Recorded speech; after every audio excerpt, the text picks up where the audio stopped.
Educational channel విద్యా ఉద్యోగ సమాచారానికి స్వాగతం.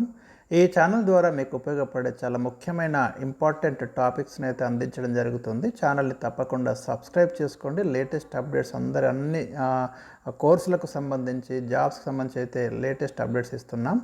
ఇవాళ మనకు ఎస్బీఐ ఆశా స్కాలర్షిప్ గురించి డిస్కస్ చేద్దాం. చాలా స్కాలర్షిప్ స్కీమ్స్ అయితే గత వీడియోస్లో మీకు చూడండి, సంతూర్ స్కాలర్షిప్ కానివ్వండి, ప్రగతి ఏఐసిటి ప్రగతి స్కాలర్షిప్, తర్వాత హెచ్డిఎఫ్సి పరివర్తన స్కాలర్షిప్, కొటక్ కన్యా స్కాలర్షిప్, అన్ని వీడియోస్ మీకు అందుబాటులో ఉన్నాయి. వాటి లింక్స్ కూడా ఇక్కడ డిస్క్రిప్షన్లో ఇస్తాను, అవి కూడా చూడండి మీకు. ఎందుకంటే ఇంటర్మీడియట్ 6th క్లాస్ నుంచి డిగ్రీ పీజీ వరకు ఏ స్కాలర్షిప్స్ ఉన్నాయో ప్రతిదీ కూడా అప్డేట్స్ ఇస్తున్నాం. ఇవాళ ఆశా స్కాలర్షిప్ ఎస్బీఐ ఒకసారి డిస్కస్ చేద్దాం. ఎవరు ఎలిజిబుల్ అంటే మీకు 6th క్లాస్ నుంచి 12th, అదేవిధంగా డిగ్రీ పీజీ ఐఐటి ఐఐఎంలో చదువుతున్నటువంటి ఇండియన్ స్టూడెంట్స్ ఎవరైనా కూడా ఈ స్కాలర్షిప్కి అయితే అప్లై చేసుకోవచ్చు. బేసిక్ క్వాలిఫికేషన్ అయితే మీకు 6th నుంచి పీజీ వరకు ఐఐటి ఐఎం స్టూడెంట్స్ కూడా అప్లై చేసుకోవచ్చు.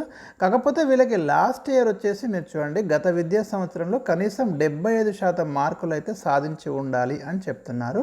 వారి యొక్క ఫ్యామిలీ ఇన్కమ్ వచ్చేసి వార్షిక ఆదాయం అంటే ఇయర్లీ 3 లక్షలకి మించరాదు. అలాంటి వాళ్ళే ఇక్కడ ఎలిజిబుల్. మీ ఇన్కమ్ సర్టిఫికేట్ ఆధారంగా వెరిఫికేషన్ ఉంటుంది.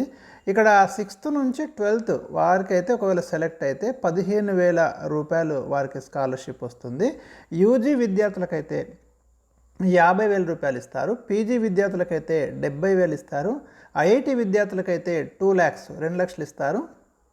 టోటల్ ఐఐ విద్యార్థులకైతే ఇండియన్ ఇన్స్టిట్యూట్ ఆఫ్ మేనేజ్మెంట్ 7.5 లక్షలు స్కాలర్షిప్ అనేది ఇస్తారు. చాలా హ్యూజ్ అమౌంట్ అనుకోవచ్చు. మనకు చాలా పెద్ద మొత్తంలో ఈ స్కాలర్షిప్ అనేది మనకు వస్తుంది.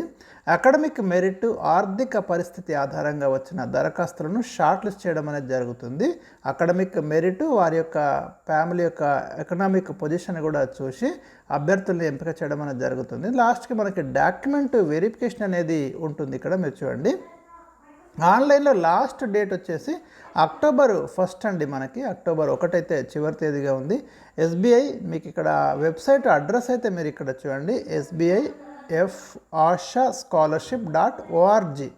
దీనికైతే మీరు ఈ వెబ్సైట్ ద్వారా మీరు ఈ స్కాలర్షిప్ కోసం అప్లై చేసుకోవచ్చు. ఇంకా ఏమైనా లేటెస్ట్ అప్డేట్స్ ఏమైనా ఉంటే తప్పకుండా మీకు ఈ స్కాలర్షిప్ గురించి అయితే అందించడం జరుగుతుంది. ఇదండి ఇవాళ అందిస్తున్న వీడియోని లైక్ చేయండి, షేర్ చేయండి.